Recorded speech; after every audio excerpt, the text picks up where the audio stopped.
बिस्मिल्लाहिर्रहमानिर्रहीम। First year biology में chapter number 2 को हम स्टार्ट दे रहे हैं। चैप्टर नंबर 2 बायोलॉजिकल मॉलिक्यूल्स के बारे में हम पढ़ेंगे। बायोलॉजिकल मॉलिक्यूल्स वो मॉलिक्यूल्स हैं which are components of living organisms या लिविंग बॉडीज। इसको स्टडी करने के लिए हम बायोकेमिस्ट्री को स्टडी करते हैं। Biochemistry is a branch of biology in which we study living organisms in respect to their components, chemical components,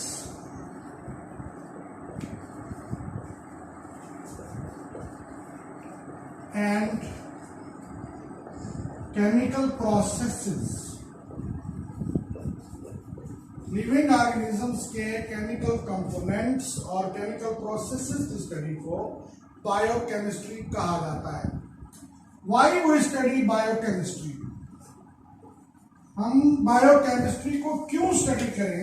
biology के स्टूडेंट बायोकेमिस्ट्री को स्टडी क्यों करें? उसकी क्या रीजन है? उसकी दो रीजंस हैं कि टू अंडरस्टैंड, समझने के लिए एनाटॉमी यानी internal structure of living organism and physiology यानी functions of different parts of living organism. हमें इन दो चीजों को स्टडी करने के लिए बायोकेमिस्ट्री को स्टडी करना जरूरी है। किसी भी लिविंग ऑर्गेनिज्म में जितने भी केमिकल रिएक्शंस होते हैं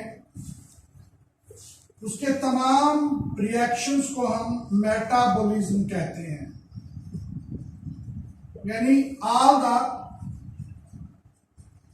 biochemical activities in the living body are called as metabolism. Metabolism को हम दो टाइप्स में डिस्कस करेंगे। एक को हम कहेंगे एनाबॉलिज्म और दूसरा कैटाबॉलिज्म। एनाबॉलिज्म में स्मॉलर मॉलिक्यूल्स कंबाइन होते हैं। Smaller molecules combine and form larger molecules, बनाते हैं larger molecules को। इस मकसद के लिए इनको एनर्जी की जरूरत होती है। दे नीड एनर्जी, इनको एनर्जी की जरूरत होती है।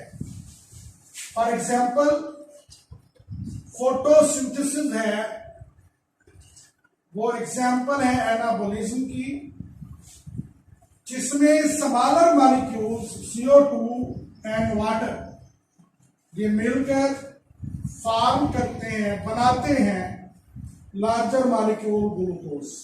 और एनर्जी कहां से लेते हैं? सनलाइट से। दूसरा है कैटाबॉलिज्म।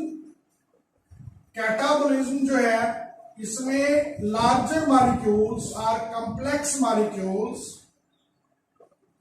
आर ब्रोकन डाउन, तोड़ा जाता है इनको इनटू सिंपलर मॉलिक्यूल्स, सादा मॉलिक्यूल्स में तोड़ा जाता है।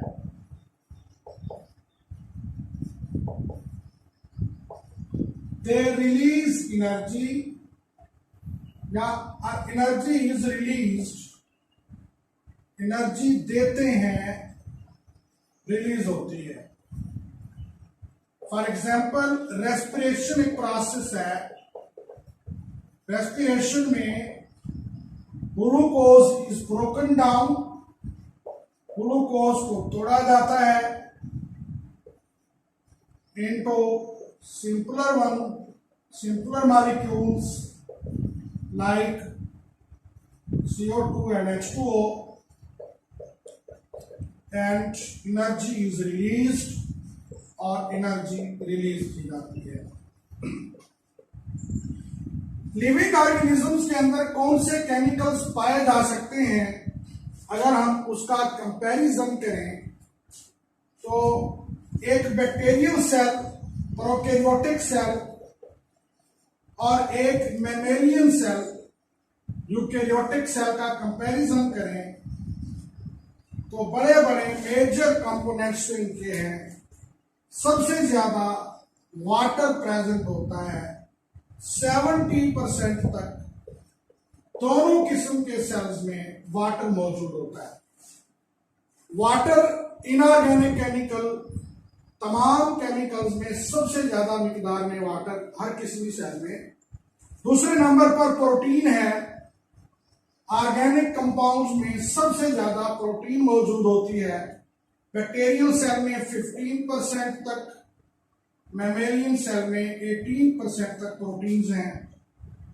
दूसरे नंबर पर कार्बोहाइड्रेट्स हैं, ऑर्गेनिक मॉलिक्यूल्स,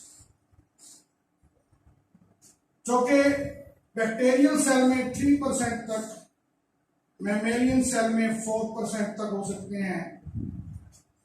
तीसरे नंबर पर लिपिड्स हैं, ये भी ऑर्गेनिक मॉलिक्यूल्स हैं, यहां 2% हो सकते हैं और इनके अंदर 3% तक ये मौजूद हो सकते हैं। लिपिड्स के अलावा मिकदार बैक्टीरियल सेल में 1% तक, जबकि मैमेलियन सेल में 0.25% तक हो सकता है। आरएनए की मिकदार बैक्टीरियल सेल में 6% तक होती है, मैमेलियन में 1.15% तक हो सकती है। इसके अलावा दूसरे ऑर्गेनिक कंपोनेंट्स जिनमें हार्मोन्स शामिल हैं, एंजाइम्स शामिल हैं और बाकी चीजें, ये 2% तक होती हैं किसी भी सेल में। और इसके अलावा inorganic ions, salts, acid, basis वगैरह ये 1% तक हो सकते हैं किसी भी बैक्टीरियल या मैमेलियन सेल के अंदर। किसी भी ऑर्गेनिज्म में बायोकेमिस्ट्री के जब हम स्टडी करते हैं तो सबसे बड़ी बुनियाद स्केलेटन ऑफ ऑर्गेनिज्म जो है किसी भी कंपोनेंट का, वो कार्बन है। इंपॉर्टेंस ऑफ कार्बन के हवाले से हम देखें, कार्बन पीरियाडिक टेबल में छठा एलिमेंट है, जिसका एटॉमिक नंबर 6 है और मास 12 है। यानी इसमें टोटल 6 इलेक्ट्रॉन्स हैं। इसके पहले शेल में 2 और दूसरे शेल में 4 इलेक्ट्रॉन्स हैं। कार्बन बॉन्ड बनाने के लिए जब इसके पहले शेल में 2 है इलेक्ट्रॉन्स, जबकि दूसरे शेल में 4 हैं, अब दूसरे शेल को 8 पूरा करने के लिए यह किसी से पूरे 4 इलेक्ट्रॉन ले नहीं सकता, दे नहीं सकता। फिर ये कोवेलेंट बॉन्ड बनाता है। कोवेलेंट बॉन्ड में शेयरिंग ऑफ इलेक्ट्रॉन्स होती है। इलेक्ट्रॉन्स को शेयर करके ये अपने शेल को फिल करता है। एक कार्बन 4 बॉन्ड बना सकता है, अपने साथ 4 और एटम मिला सकता है। मिसाल के तौर पर एक कार्बन के साथ 4 हाइड्रोजन मिल जाएं, CH4, ये एक स्टेबल कंपोनेंट बन जाएगा। कार्बन के कंपोनेंट्स में वो स्टेबल कंपोनेंट्स हैं due to strong covalent bond, strong covalent bonds की वजह से। कार्बन चेन्स भी बनाता है। बहुत सारे मरकबात में चेन्स की सूरत में कार्बन के कंपोनेंट्स हो सकते हैं। ये चेन जिसके साथ हाइड्रोजन लगे हैं, हाइड्रोकार्बन चेन्स भी कहलाती हैं। कार्बन की चेन्स ये चेन अनब्रांच है, ब्रांच चेन्स भी बना सकती है। कार्बन की चेन्स ब्रांच भी हो सकती हैं, यहां से ब्रांचेस भी निकल सकती हैं। तो खसूसी तौर पर बच्चों ने कोशिश ये करनी है कि कार्बन की वैलेंसी का जरूर ख्याल रखना है कि कार्बन टेट्रावेलेंट है, 4 इसकी वैलेंसी है, टेट्रावेलेंट से मुराद 4 वैलेंसी है, तो 4 बॉन्ड बना सकता है एक कार्बन। हर कार्बन के 4 बॉन्ड ख्याल रखना है, 4 वैलेंसी उसकी पूरी रखनी है। कार्बन चेन्स के अलावा कार्बन रिंग स्ट्रक्चर भी बना सकता है, जैसे बेंजीन रिंग है, रिंग स्ट्रक्चर भी बना सकता है कार्बन। इस तरह से कार्बन जो है रिंग स्ट्रक्चर भी बना सकता है।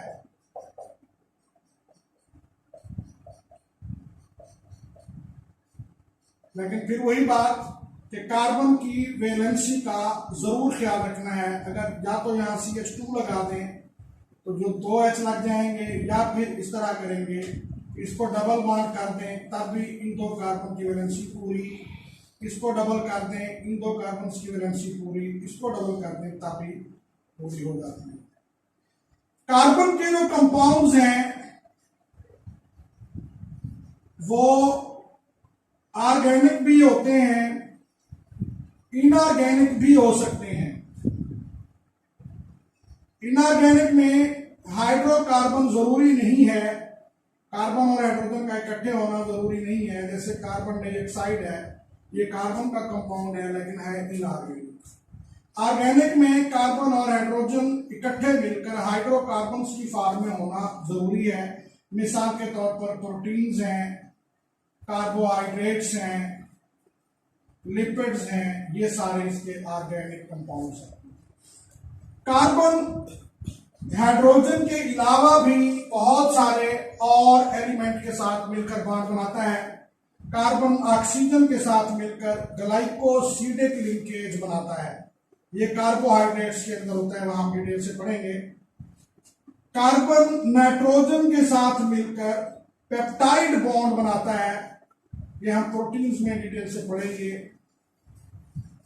इनके अलावा कार्बन जो है सल्फर के साथ भी मिल सकता है, कार्बन फास्फोरस के साथ भी, और बहुत सारे एलिमेंट्स के साथ कार्बन डिफरेंट बॉन्ड्स बना सकता है। कार्बन के जो ऑर्गेनिक मॉलिक्यूल्स हैं, कार्बन मॉलिक्यूल्स 2 कैटेगरीज में हम डिस्कस कर सकते हैं, एक माइक्रो मॉलिक्यूल्स और दूसरे मैक्रो मॉलिक्यूल्स। माइक्रो मॉलिक्यूल्स ऐसे मॉलिक्यूल्स हैं जिनका मॉलिक्यूलर वेट लो होता है, with low molecular weight less than 10,000 atomic mass unit. इससे जो कम होगा वो लोअर मॉलिक्यूलर वेट होगा। For example fatty acids, amino acids, glucose, और मैक्रो मॉलिक्यूल्स बड़े मॉलिक्यूल्स हैं, पॉलीमर्स भी हैं, हायर मॉलिक्यूलर वेट है, 10,000 एटॉमिक मास यूनिट से ज्यादा इनका मॉलिक्यूलर वेट है। एग्जाम्पल के तौर पर पॉलीसैकेराइड्स हैं, प्रोटीन्स हैं, फैट्स हैं। इसलिए हम कह सकते हैं कि कार्बन को बेसिक स्केलेटन ऑफ लाइफ में सेंट्रल पोजीशन हासिल है। इसलिए जितने भी लाइफ कंपोनेंट्स हैं, लाइफ के मुरक्कबात हैं, उनमें कार्बन को सेंट्रल पोजीशन हासिल है। नेक्स्ट लेक्चर इंशाल्लाह हम इंपॉर्टेंस ऑफ वाटर को डिस्कस करेंगे। Thank you very much.